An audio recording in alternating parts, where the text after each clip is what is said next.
투자자 입장에서 빠르고 정확한 시황을 전달드릴 최경진의 퀵 시황입니다.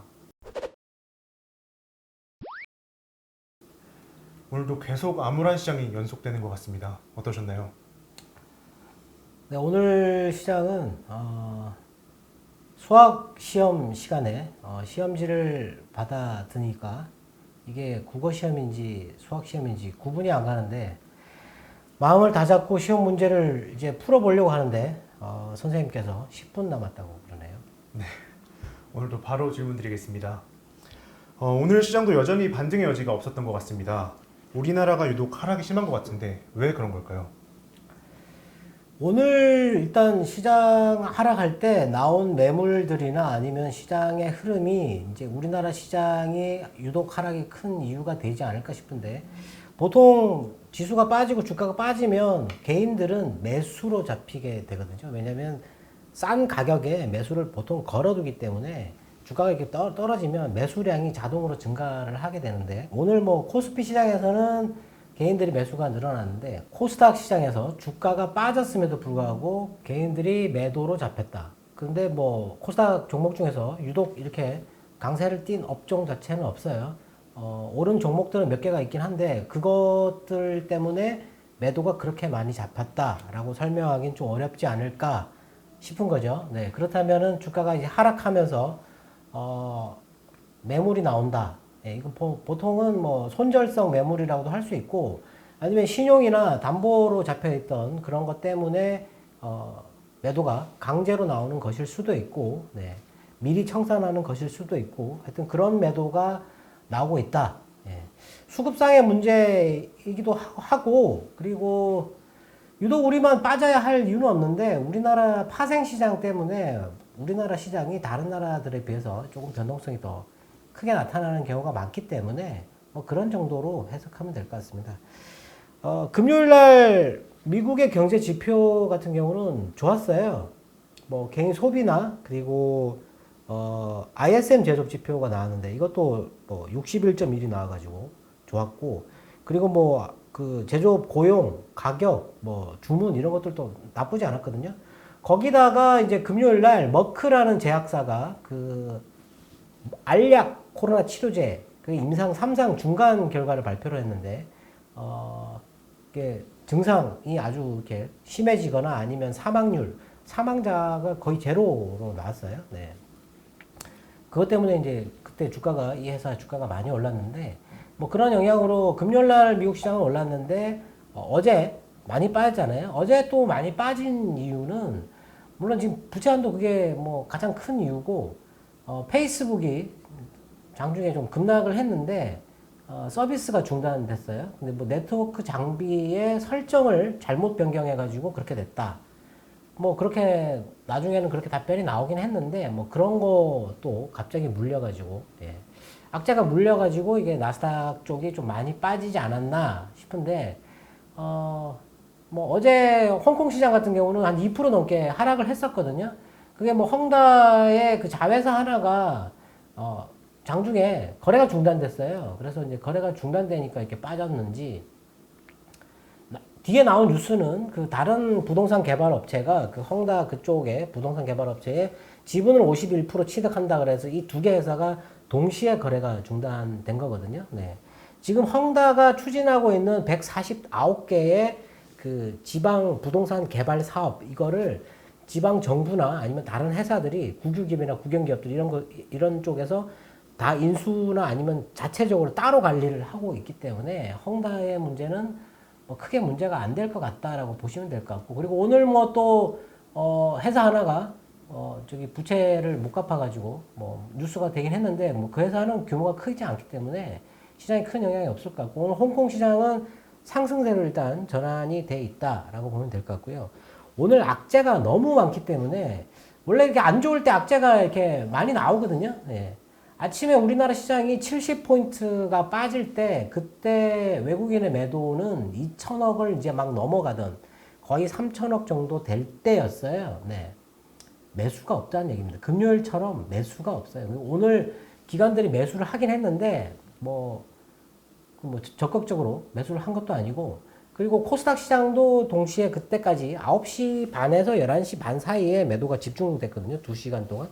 그때 뭐 외국인들도 매도가 나왔다가 나중에는 매수를 더 많이 했어요. 한 2시 40분 이후에는 800억 정도를 한꺼번에 샀습니다. 예. 쇼핑하고 있는 거죠, 쇼핑. 예. 근데 악재가 한꺼번에 너무 많다. 예. 라고 생각합니다. 네. 오늘 새로운 악재들이 보이는데요. 이런 상황에서 악재들이 너무 많아지면 반등이 그만큼 힘들다는 뜻이 아닌지 궁금합니다. 근데 부채한도 같은 경우는 지금 18일로 얘기를 했고, 그리고 지금 이제 정부나 뭐 이쪽 정치권에서 비난이 엄청나게 많이 나오고 있어요. 바이든 대통령도 유성이 떨어진다고 경제의 유성이 떨어진다 이렇게 표현을 했는데 지금 공화당에 대해서 어떤 것도 바라지 않는다. 뭐 합의할 의사가 없다. 뭐 이런 식으로 얘기를 하고 있어요. 근데 금액도 인프라 그 법안 3조 5천억 달러의 그 금액도 1조 8천억이나 2조 달러 정도로 낮추고 기간을 10년으로 했던 거를 5년 정도로 이게 단축시키는 민주당에서도 의견이 이게 금액을 낮추자 아니면 기간을 단축하자 뭐 이런 식으로 지금 의견이 대립되어 있는데 뭐 그런 것도 있어요. 근데 지금 그게 이제 18일이라고 얘기를 했으니까 이게 아주 특수한 상황이라고 말씀드렸잖아요. 마감 시한이 정해져 있는 거예요. 마감 시한. 예. 시험의 종료 시간이 정해져 있는 건데 그러면 이게 계속 빠지느냐는 거죠. 18일까지 계속 빠지느냐. 예. 오늘 민주당 상원 의원 그 대표 같은 경우는 이번 주 안에 합의해야 된다. 뭐 이런 식으로 얘기를 하긴 했습니다. 네. 근데 뭐 그런 것도 일단 뭐 우리가 알고 있는 근데 뭐 정치권에서 잡음이 그렇게 계속 나올 때마다 주가가 이게 출렁거리겠죠. 네. 근데 오늘은 그거 외에도 미국 무역 대표부에서 이제 그 무역 그 합의한 거 뭐 이런 거 검토를 했는데 거의 끝났나 봐요. 그거에 대해서 이제 그 대표부 대표가 나와가지고 강하게 중국을 비난했어요. 예, 1차 합의한 부분을 60%도 이행을 안 하고 있기 때문에 거기에 대해서 비난을 하고 관세를 또 거론하지는 않았지만 이게 있다라는 거를 일단 부각을 한번 했었고 그런 것도 일단 악재였고요. 그리고 페이스북 때문에 나스닥이 빠졌고 그리고 파월 그 연임 가능성이 80%에서 61%로 급락했는데 지금 그 민주당의 워런이라고 하는 그 여자 극좌 그 의원이거든요. 그 의원이 그 연준 위원들 이번에 채권 거래 주식 거래 한 그 위원들이 있어요. 왜 주식 거래 2명은 사퇴한다고 그랬는데 채권 거래하고 또 주식 거래한 의원이 또 따로 있거든요. 그 의원들 조사를 해야 된다라고 주장을 했습니다. 그리고 이 사람은 그 파월 의장의 연임을 강하게 반대하는 사람이에요. 지금 연임 가능성이 80에서 60%로 떨어졌어요. 예. 지금 파월은 시장에 아주 우호적인 사람이기 때문에 이 사람이 연임을 못 한다라는 거는 시장에 또 악재가 될 수 있거든요. 뭐 그런 것도 악재고, 그리고 그 중국이 지금 그 전력난 때문에 이 산업 생산이 둔화되는 거 그런 것 때문에 교역량이 감소할 거다 뭐 이런 거 또 뉴스가 나와가지고 해운주 뭐 이런 것들도 또 안 좋았고 그리고 지금 미국 쪽에 그 배를 선적해서 수출품을 보내면 거기서 하역이 안 됩니다. 지금 정시에 하역이 안 돼요. 한 달을 기다려야 될 정도로 하역이 안 된다. 그래서 지금 난리가 났다. 어디가 가전제품 만드는 회사들이 지금 11월부터 소비 시즌에 들어가는데 지금 제품을 하역을 못해서 판매를 못 한다는 거죠. 그런 것도 또 악재인 거죠. 지금 그게 악재고. 그리고 영국에서 지금 그 기름이 떨어져가지고 주유를 못 하고 있는데 이게 이제 다른 나라로 확산될 것 같다. 뭐 이런 얘기가 또 있어요. 지금 유가가 77달러를 넘었는데 미국의 그 채굴기 숫자 이거 체크하는 게 있거든요. 그게 그때 유가가 이게 막 그 트럼프 때 그런 거 막 장려했잖아요. 그래서 한 800개 이상 이렇게 늘어났다가 400개 정도로 줄었는데 이게 지금 최근에 조금씩 늘어나고 있어요. 일단 근데 지금 그 친환경 에너지 뭐 이런 얘기 때문에 그쪽을 강하게 지금 드라이브를 걸지는 못하는데 조금씩 늘어나고는 있지만 지금 이 원유가 많이 부족하다. 왜냐하면 지금 중국이 겨울을 대비해가지고 석탄과 석유를 이제 긁어모으기 시작한다라는 거죠. 지금 이란산 석유까지도 지금 갖다 팔아야 될 판인데 미국이 중국한테다가 이란산 석유 사지 말라고 얘기 또 했지 않습니까? 네.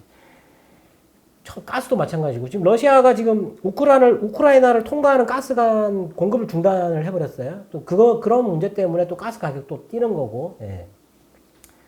러시아가 지금 석유하고 가스를 가지고 지금 장난을 많이 치고 있다. 그래서 지금 이 에너지 가격이 더 올라가고 있는 거, 이런 것들도 지금 현재 또 좀 악재가 되는 거고.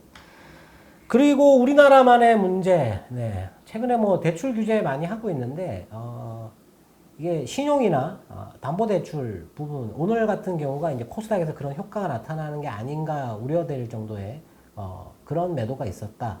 뭐 이런 게 지금 복합적으로 뭐 악재가 한두 가지가 아닙니다, 지금. 네. 그런 것들이 오늘 반영이 된 게 아닌가. 근데 어제 대만은 소폭 빠졌거든요.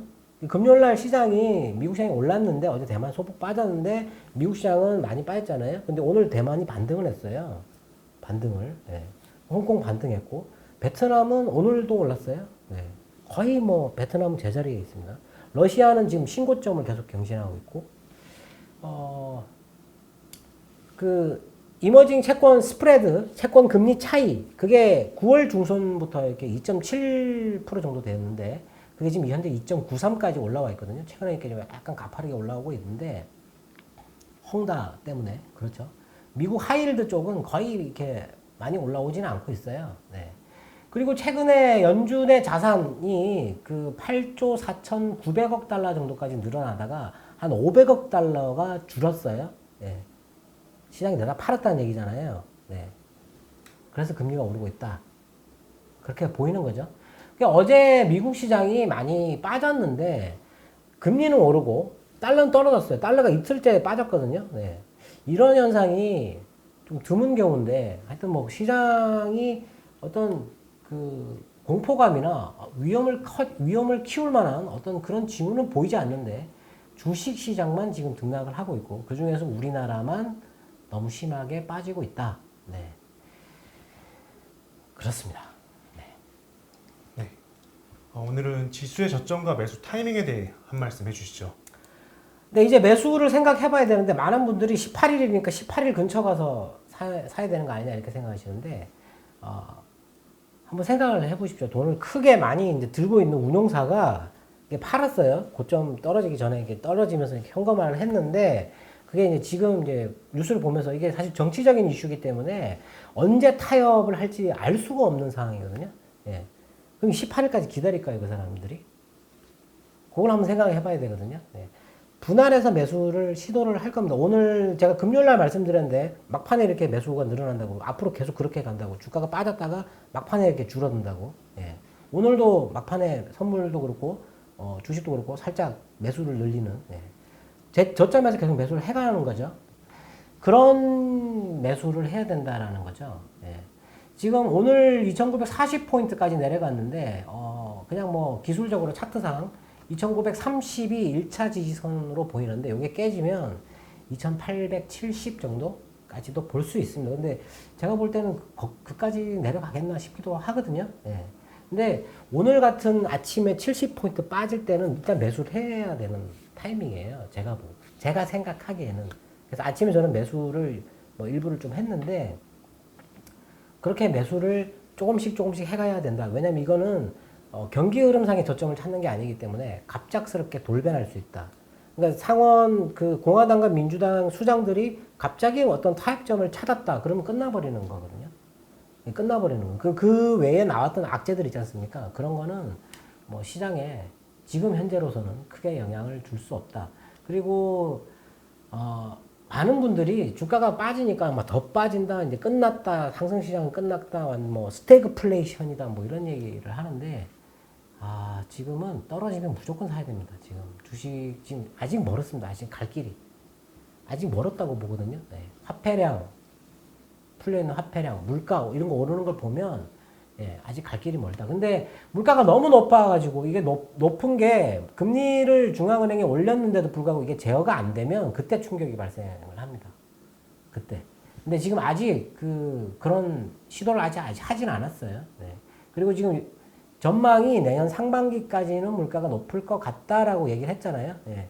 근데 지금 중앙은행들이 금리를 하나씩 올리거나 아니면은 이 채권 매입, 통화량 푸는 거를 이제 축소를 하려고 하는 그런 움직임 보이잖아요. 그렇게 되면 물가가 조금 누그러질 수가 있고, 그리고 중국의 저런 전력난, 저게 지금 물가를 더 밀어 올릴 수 있는데, 저런 부작용이 어느 정도 완화가 될 수 있다면 그런 이 악재 같은 경우는 시장에 크게 영향을 주지 않을 거다라고 생각하고, 그리고 지금 물가가 상승하는 것보다 미국 기업의 이익 증가율이 더 높아요. 여기 물가 뛰고 그리고 임금 올리잖아요. 근데 기업이 그보다 돈을 더 많이 벌면 주가는 올라가는 거거든요. 네. 근데 이렇게 올라가는데 기업이 이거밖에 못 벌면 이게 떨어지는 겁니다. 근데 아직은 그런 징후가 없다라고 보면 되거든요. 네. 그래서 너무 위험을 키울 필요가 없습니다. 그리고 지금 이 악재는 전혀 심각하지 않습니다. 제가 볼 때는. 네. 다만 매수 타이밍을 언제로 잡느냐, 그게 중요한데 저는 매수를 시작해야 된다라고, 이번 주가 고비가 되지 않을까, 네, 그렇게 생각합니다. 오늘도 투자자분들의 궁금증이 해소되었길 바라겠습니다. 네, 앞이 정말 보이지 않는 그런 시장인데 이번 악재는 시한이 정해져 있다. 예. 먼저 살려고 지금 대기하는 사람들이 너무 많다. 같이 뛰어들어야 될 타이밍을 찾아야겠죠. 네. 네, 이번 고비를 잘 넘기셨으면 좋겠습니다. 지금까지 최경진의 퀵시황이었습니다. 감사합니다.